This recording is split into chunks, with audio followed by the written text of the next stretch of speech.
सबसे पहले मेरी ओर से भी आप सभी का स्वागत है। यहाँ उपस्थित हैं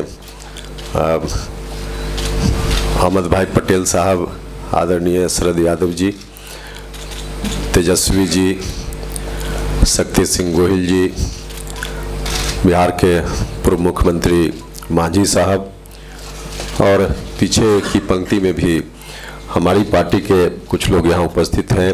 माधव आनंद जी प्रवक्ता और राष्ट्रीय महासचिव, राजेश यादव जी राष्ट्रीय कोषाध्यक्ष हैं, हाँ, राम कुमार शर्मा जी माननीय सांसद पीछे बैठे हैं क्योंकि आगे की पंक्ति में जगह कम है, तो राम कुमार शर्मा जी भी यहाँ उपस्थित हैं।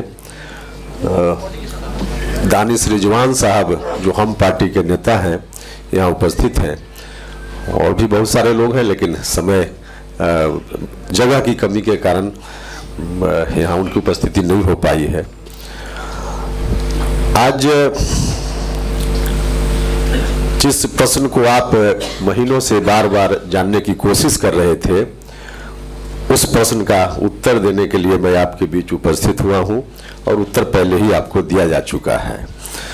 अब विधिवत आज से यूपीए का हिस्सा हमारी पार्टी हो रही है, इस बात की घोषणा करनी थी, इसलिए आप सब लोगों को कष्ट दिया गया।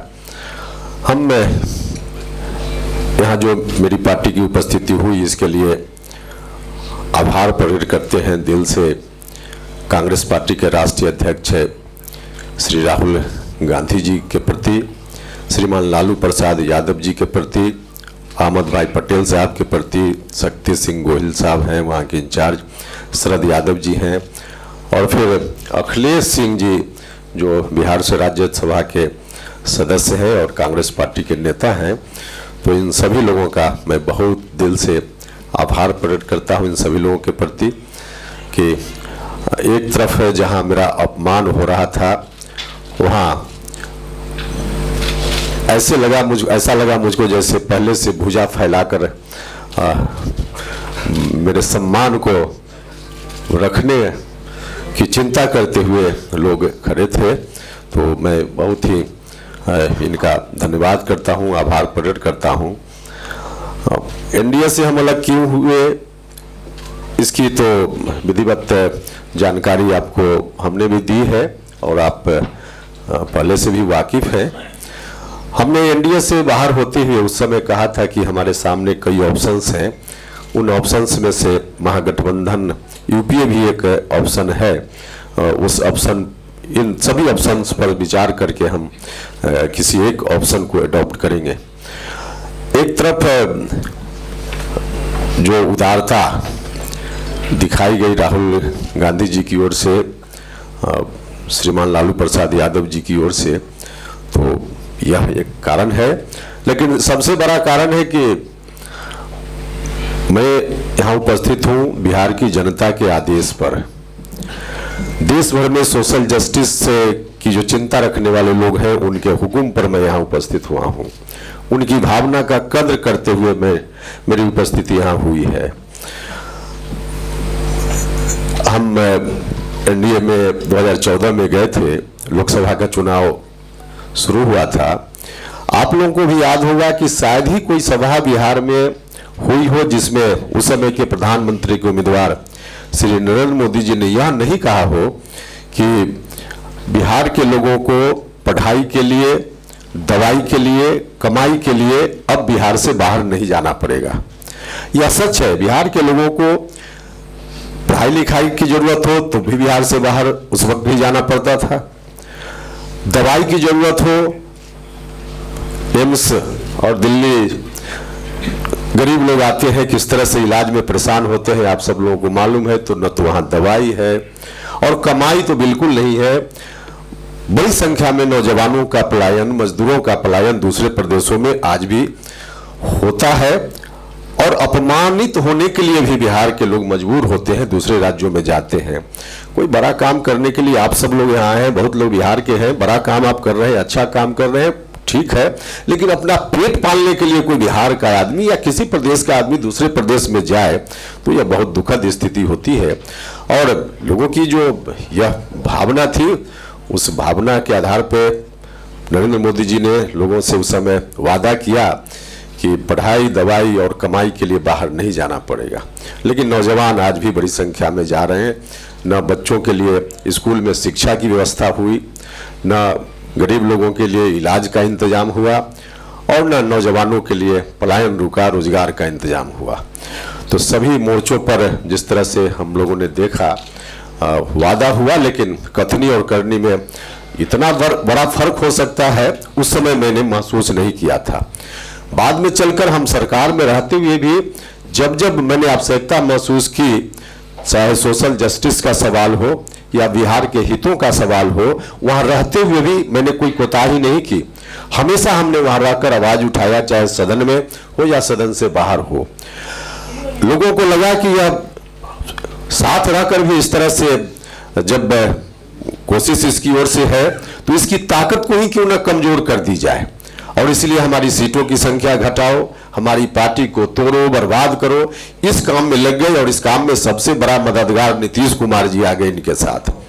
नीतीश कुमार जी ने तो जैसे कसम खा ली है कि उपेंद्र कुशवाहा को बर्बाद करो, जैसे भी हो। तो नीतीश जी एक बड़े साजिश करता, और फिर उनके साथ दिल्ली की ताकत मिल गई, तो दोनों मिलकर अब लग गए। बिहार की जनता तो आज बर्बादी का शिकार हो ही रही है, और हमारी पार्टी को भी इसलिए कमजोर करने की कोशिश हुई कि हम कमजोर हो जाएंगे तो सोशल जस्टिस की बात नहीं करेंगे, बिहार के लोगों की आवाज नहीं उठा पाएंगे। तब हमको लगा कि हमको अब ऐसी जगह जाना चाहिए जहां लोगों की चिंता हो। और अभी बहुत उदाहरण देने की जरूरत नहीं है।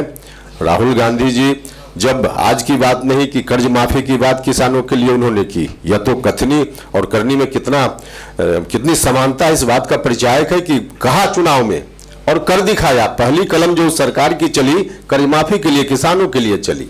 तो सिर्फ आज ही नहीं, चुनाव के समय वादा करके नहीं, बल्कि आपको याद होगा भूमि अधिग्रहण का मामला जब चल रहा था, केंद्र सरकार की ओर से बिल आ रहा था, उस समय हमारी पार्टी ने भी विरोध किया था, और कांग्रेस पार्टी ने इस बात को बिल्कुल अभियान बनाया, मुद्दा के रूप में लिया, तब जाकर सरकार का पैर वापिस हुआ। तो किसानों के हित में निरंतर इनकी कोशिश पहले से चलती रही है और आज भी चल रही है, दिख भी रहा है। तो देश के लोग आज राहत महसूस कर रहे हैं। जो मौका मिला है उसके आधार पे आगे बहुत कुछ अभी होना है। इसलिए इन चीज़ों को देखते हुए मैंने फैसला लिया कि हमको जाना चाहिए यूपीए में, और हम यूपीए में आपके सामने अभी उपस्थित हैं। तेजस्वी यादव जी को मैं विशेष रूप से धन्यवाद करना चाहता हूं।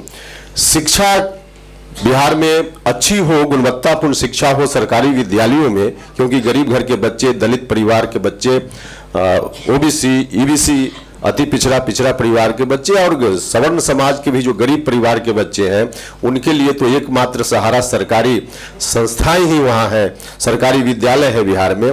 वहाँ पढ़ाई लिखाई नाम की कोई चीज़ नहीं। हम तो वहाँ रहते हुए, साथ रहते हुए भी हमने इसके लिए आंदोलन चलाया।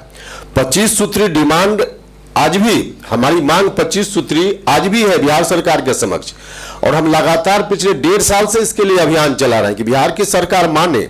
और अभी हमने कहा, जब सीट शेयरिंग को लेकर मामला चल रहा था, किस तरह से मुझको नीच कहकर भी नीतीश कुमार जी ने अपमानित किया, तो मेरे अपमान की तो सीमा बिल्कुल पार कर चुके थे लोग।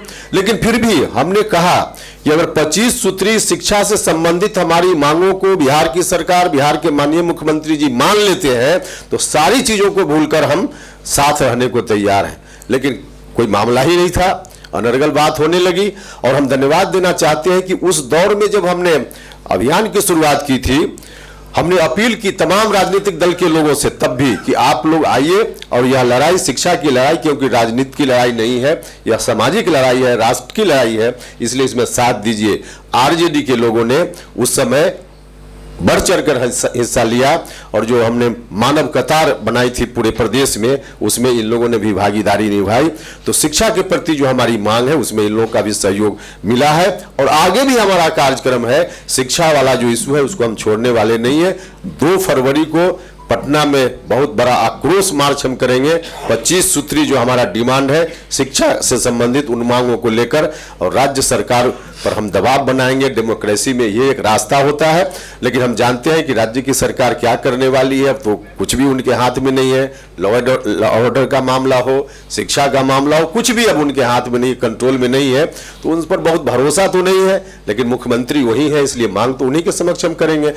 ठीक है, नहीं करेंगे तो उसके बाद जो अगली सरकार आएगी, गारंटी के साथ वहां शिक्षा भी होगी, वहां पढ़ाई भी होगी, दवाई भी होगी, कमाई भी होगी, बिहार का भला तेज गति से होगा। बस यही कहना था। इन्हीं शब्दों के साथ फिर से जिन लोगों ने, राहुल गांधी जी, माननीय लालू यादव जी, अहमद भाई पटेल साहब, सब लोगों के प्रति फिर से मैं आभार प्रकट करता हूं और अपनी बात समाप्त करता हूं।